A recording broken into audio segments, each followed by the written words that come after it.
Hi, my name is Doug Johnson. I'm the Executive Director of the McLean County Arts Center. And I want to welcome you to our watercolor workshops, part of our Stay Home Art Challenge projects. Watercolor is a great medium. It allows for a lot of experimentation. It is easily transportable. It can give you hours of relaxation. And it's something that you can easily store in your house or take on vacation and use whenever you like. So the function of this class will be that we'll have a series of 10-minute videos, and then approximately every other week we'll have a live Zoom video where you can join in, and we'll have a critique and discussion and explore the projects and the assignments that class members have done. And then we'll have more projects, and hopefully this will all culminate in you having a nice body of work and a new skill set that you can enjoy for years to come. The basic material we're using is a block of watercolor paper, and my favorite is the Arches 140-pound cold press. We're using Canson Monteval watercolor tablet here. It's a fine tablet. I like using a tablet as opposed to loose sheets or a notebook that has a spiral bound, because it holds the paper tight as you're painting. Without that, as water soaks into the paper, it may buckle or puddle, and it gives you less control as a result. The nice thing about this is you can do the whole painting, even paint all the way up to the edges, and when you're done and it's dried a bit, you can just take a straight edge and peel it off around the edges, set it aside to dry, and you can start your next painting. If you have several tablets, you can work on several paintings all at once. There's real advantage to that. So the paint we're using initially is the English watercolor method palette, which is a Indian red, which is a clay color, and a new gamboge or Indian yellow, which is a plant-based color, and indigo, same blue that you probably have your jeans dyed. So very straightforward palette. It was originally designed for portability. Watercolor painting has been around for a long time. The English watercolor method really comes out of the Norfolk school in northern England. And those painters like Cotman and like Thurtle, who were innovators with the use of that minimal palette, created a really terrific body of work. We're going to work on our second exercise today, which is coming up with gradations in value. And first we're going to use just yellow and just red and just blue, so we can give ourselves a 5-step range so we can see how we're applying that paint. And you can watch what I'm doing along now, and feel free to stop the video at any point so you can do along with us. Now, I'm using that English watercolor method, so I have Indian red, and I have gamboge and indigo. So I typically start with this exercise. I start with a middle tone, and then I work to my lights and then my darks. So you can see here I've already gridded off on my piece of paper a series of squares, and I'll start here. So just mixing a little bit of water with the paint, and I'm trying to stay tidy within my lines, and that's just a wet on dry, and that's kind of a middle tone. You can still see the paper, but the tonality of the color is certainly evident. So I'll do my next approximate square. I'll do the last one at the same time, and while that paint and water is still wet, I can come in and offer more paint to make that a fully intense, fully covered section. So that's plenty dark. That's about as dark and intense as you're ever going to find. Now I have two different containers here for water. And although I don't always do it as well as I'd like, I always try to use just one container for dirty water and one container for clean water so that I don't mix them up. The last thing you want to do is to contaminate your colors with previously used colors. So I'm slowly introducing a little bit more pigment in each of these. Now, it's fairly straightforward mixing color, but it's coming up with those steps that seem to be evenly distributed between areas. That becomes the complication. And you want to be sure as well not to add too much water. You don't want to create these vast puddles that take forever to dry. So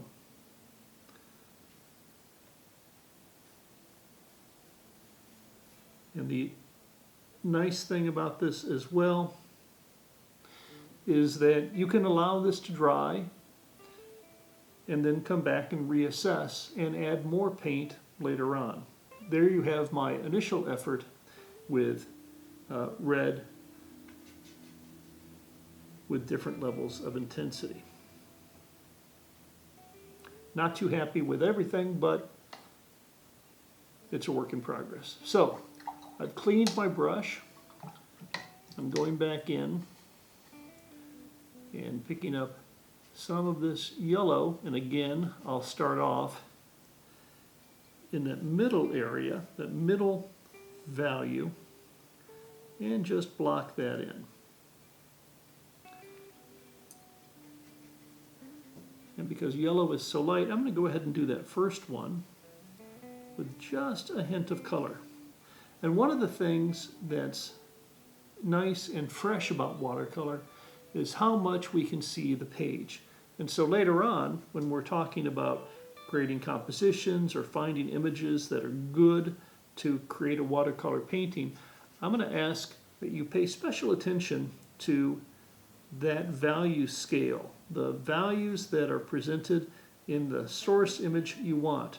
Are there areas that you can really exploit and keep a lot of that white of the paper showing? That's what's going to give your painting that pop.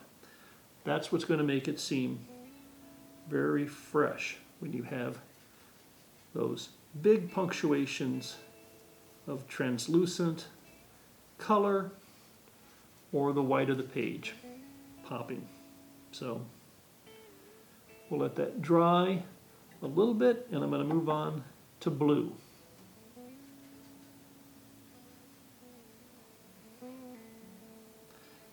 So I'm just putting down that middle tone.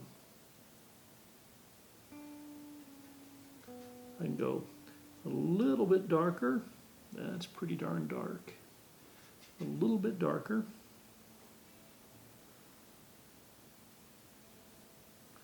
That's better. And then fully covering my square for the darkest.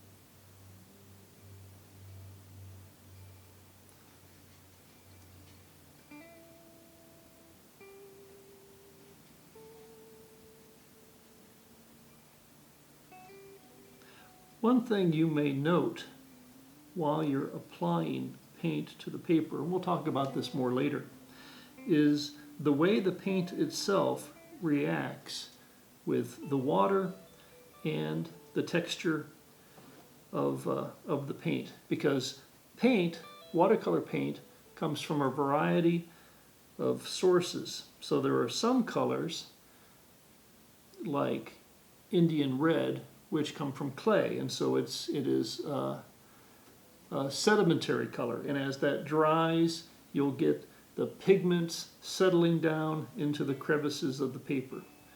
And other colors are staining colors, and those are colors that come from plant dyes typically, and so they tend to be more even in their coat. Oftentimes, if you make a painting where you're applying both sedimentary and staining colors, you can get a wonderful interaction between the paint as it kind of layers itself down on the piece of paper. So I'm just going to add a little bit more here, just darkening that a bit, hopefully not too much. That's pretty good. Okay, excellent.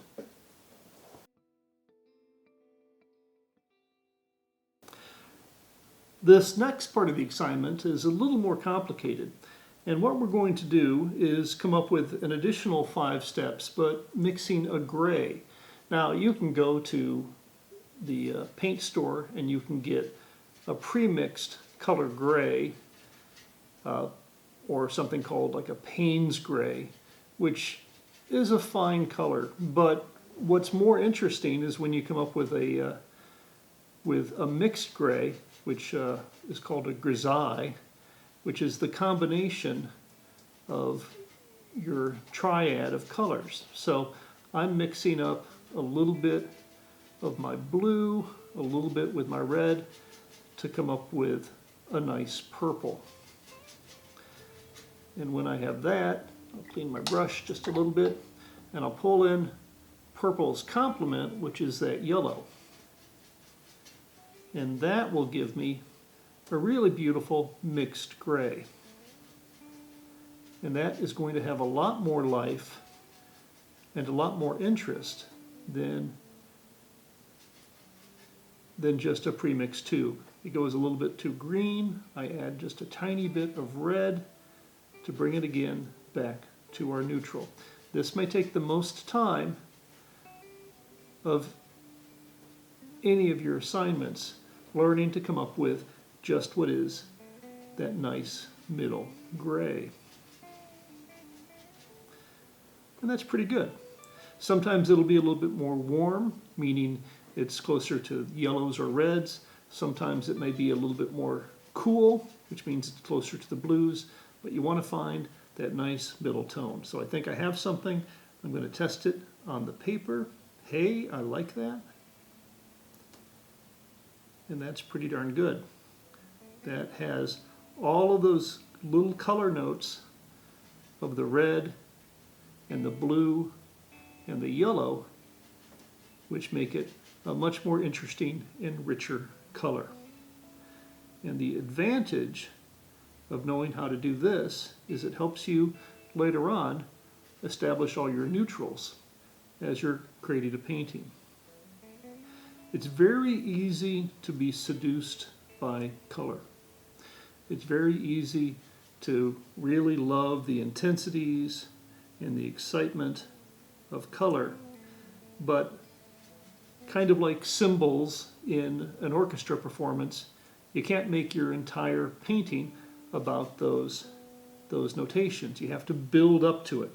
There has to be some elements which allow those punctuations to be meaningful. Because if your entire painting is at the same volume, is at the same intensity, then it ends up drowning itself out. So finding that composition that allows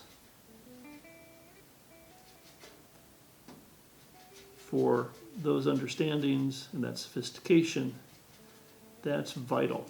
So if you can understand how to set up value and work with grays in order to create your painting, then you'll have something that's pretty excellent. That's a little more blue. So it just becomes pushing and pulling and moving back and forth to build that up.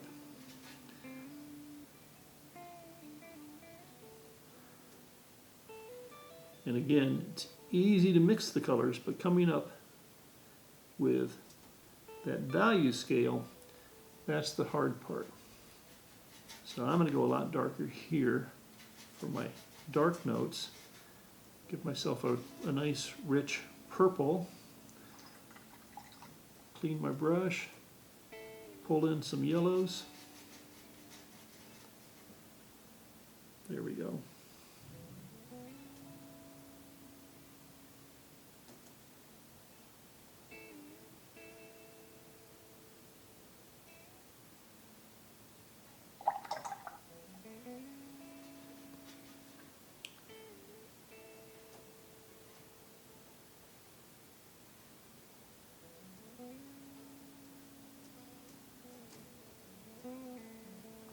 Okay, I'll let that dry a little bit. We'll take a look at it and see what we think.